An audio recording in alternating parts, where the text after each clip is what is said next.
quelle est la nationalité de cet écrivain-là? Un écrivain marocain. C'est bien, c'est un écrivain marocain. Donc sa nationalité, c'est marocaine, c'est bien. D'accord? Quelle est la date de naissance de cet auteur-là? Né à Fès en 1800. Né à Fès en 1915. Donc c'est un écrivain de quel siècle? C'est le 20e siècle. Donc c'est un écrivain qui est né en 1915 à Fès. Et quel est le lieu et la date de son décès? Ou bien de sa mort? Le lieu est Rabat et il est mort En 2004. Voilà, on vient de dire qu'il est mort en 2004 à Rabat. C'est compris? Alors, qui peut nous donner quelques-unes de ses œuvres? Le chapelet d'ombre. Le chapelet d'ombre, oui, c'est bien. Rêver du Maroc. Rêver du Maroc, oui. Un autre titre? La maison de servitude. La maison de servitude, oui, quoi d'autre? Donc, on a la maison de servitude, on a. Le jardin des C'est bien, le jardin des sorties. C'est bien. Donc, attends-moi les œuvres de Ahmed Sfrey. Oui. Alors, comme je vous l'ai dit, soit à l'examen régional, soit à l'évaluation, vous serez appelé à donner un autre titre d'une autre œuvre. C'est compris?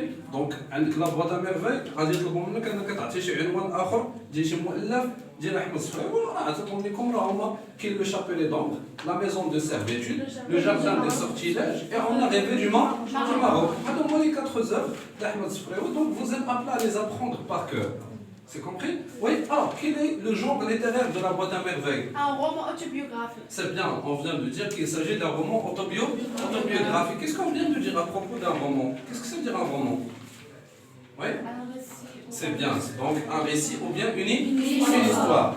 C'est compris? Oui. Donc lorsqu'on parle d'un récit ou bien une histoire, on parle d'un texte. Quel est le type de ce texte? Un texte narratif. C'est bien, on parle d'un texte narratif. Oui, qu'est-ce qu'on vient de dire à propos de ce genre littéraire? Quelles sont ses caractéristiques? Par quoi se caractérise-t-il? C'est un récit rétrospectif. Voilà, c'est un récit de rétrospection. Voilà. Alors, qu'est-ce que ça veut dire la rétrospection? C'est-à-dire l'auteur, qu'est-ce qu'il fait? Voilà, l'auteur fait un retour en arrière, parce qu'on vient de dire un roman autobiographique. Oui, une autre caractéristique.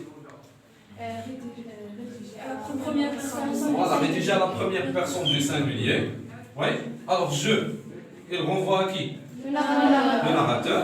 Donc, on vient de dire, c'est le récit est rédigé à la première personne du singulier. Donc, quel est le personnage principal ici? C'est le narrateur. C'est compris. C'est clair? Oui. Ah, oui. Alors, une autre caractéristique? L'auteur racontait sa vie. Voilà, l'auteur raconte sa vie, ou bien une phase de sa vie, ou bien une période de sa vie. Par exemple, ici, Ahmed Sfraoui, est-ce qu'il raconte toute sa vie? Donc, qu'est-ce qu'il raconte exactement? S'il vous plaît.